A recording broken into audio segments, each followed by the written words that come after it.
રાજકોટના કોઠારિયા રોડ પર આવેલા વીર ભગતસિંહ શોપિંગ સેન્ટર ખાતે રઘુવંશી વેપારી પર ગાત્રાડ હોટલના સંચાલક દ્વારા કરાયેલા ગેરકાયદે દબાણ અને મહાનગરપાલિકાના અધિકારી સોરઠિયાની પક્ષપાતી કામગીરી સામે ભારે આક્રોશ ફાટી નીકળ્યો છે।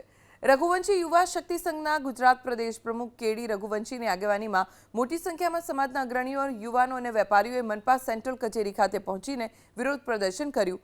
ત્યારબાદ સમગ્ર સમાજ મેયર બંગલે પહોંચ્યો અને મેયર ડોક્ટર નેહલ શુક્લને રૂબરૂ મળી પક્ષપાતી અધિકારીઓ સામે કડક પગલાં લેવા તેમજ ગેરકાયદે દબાણ કાયમી ધોરણે હટાવવા માંગ કરી।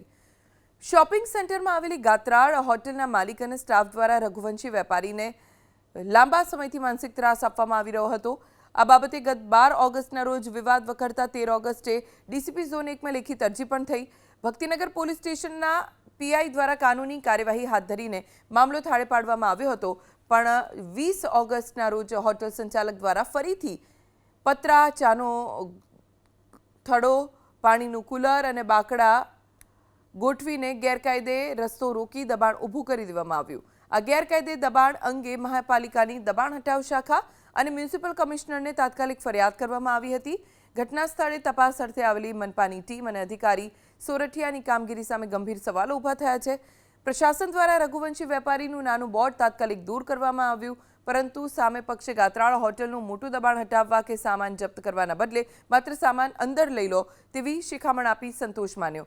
અધિકારીઓના ગયા બાદ હોટેલ માલિકે દબાણ પુનઃ યથાવત કરી દીધું હોવાનો પણ આરોપ લગાવ્યો।